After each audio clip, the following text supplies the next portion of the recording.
Welcome back, everyone, to another deep dive. I'm really excited for this one. This one is juicy. I know, right? It's definitely a story that has it all. Oh, yeah. We've got international intrigue, we've got the White House, the press, and even big tech all tangled up in this one. And at the center of it all is a name. A name. Yeah. That's right. We're talking about the Gulf of Mexico, or should I say? The Gulf of America? Yeah. I gotta say, it feels weird even saying it right. This whole thing started back when Trump was president. Right, with that executive order. The one to rename the Gulf of Mexico. It had been called that for what, like over 400 years? Yeah, centuries-old name. Just wiped off the map. With a stroke of a pen. It's Yeah. wild when you think about it, like how much power a name really has, you know? It's more than just a name, though, isn't it? It's about identity history. It's about a sense of place. Totally. The Gulf of Mexico, it's not just some random body of water. It's tied to the cultures, the economies of so many countries. Exactly. And to just try and rename it like that, it's bound to cause some serious waves. And it did. Whoa, boy, did it. The White House didn't just issue the order and call it a day. They took it a step further. Yeah, they started blocking reporters from the Associated Press from attending White House events. All because the AP refused to use the new name. It was like straight out of some authoritarian playbook. It was really concerning. The White House press secretary even defended the decision, saying that covering the White House was a privilege, not a right. Whoa, whoa, whoa, hold on a second. Privilege. Isn't a free press like one of the cornerstones of a democracy? Exactly. It's not something that should be granted or revoked on a whim. It's essential for holding those in power accountable. The AP fired back, though. They didn't just sit there and take it. They issued a really strong response, calling the administration's actions alarming. They really went in on them. They called it a blatant attack on independent journalism. And their executive editor, Julie Pace, she had this quote that really stuck with me.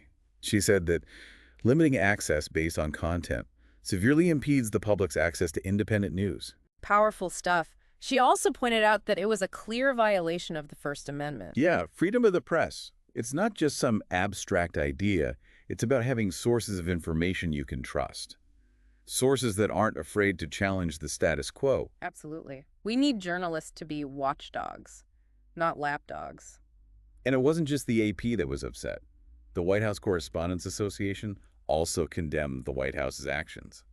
Yeah, they made it clear that the government shouldn't be dictating how the press does its job. It's a dangerous precedent. So you've got this showdown brewing between the White House and the press. Right? And then things get even crazier because big tech gets dragged into the mix. Oh, yeah. Google and Apple suddenly found themselves in a very tricky position. Google Maps decided to adopt the Gulf of America name, Yeah. saying they follow U.S. government designations. And Apple Maps followed suit on at least some of their platforms. So now you've got these tech giants, these companies that we rely on for so much information, essentially endorsing this name change. It raises all sorts of questions about their role in shaping our understanding of the world. Right. Like, are they becoming the arbiters of truth? It's almost like who gets to decide what we call the world around us. Yeah. And speaking of world, we can't forget about Mexico. Oh, no, Mexico was not having any of this. The Mexican president at the time, Claudia Sheinbaum, had this amazing response. She basically said, well, if you're going to rename the Gulf of Mexico, why don't we just rename North America to Mexican America? I love that. It was such a brilliant way to point out the absurdity of the whole situation. And to highlight that this wasn't just an internal U.S. issue. It had international implications. Yeah, it touched on national identity, historical narratives, even international relations. It was a big deal. So where does this leave us?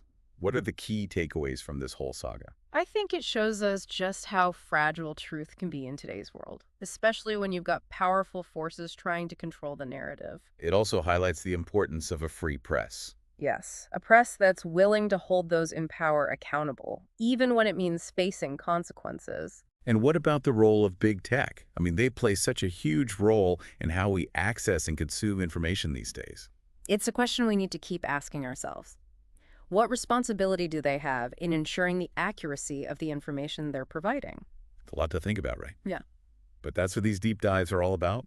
We dig into these complex issues and hopefully come away with a better understanding of the world around us. And maybe even some questions to ponder on our own. That's right. So until next time, keep questioning, keep exploring, and stay curious. Thanks for joining us, everyone. See ya.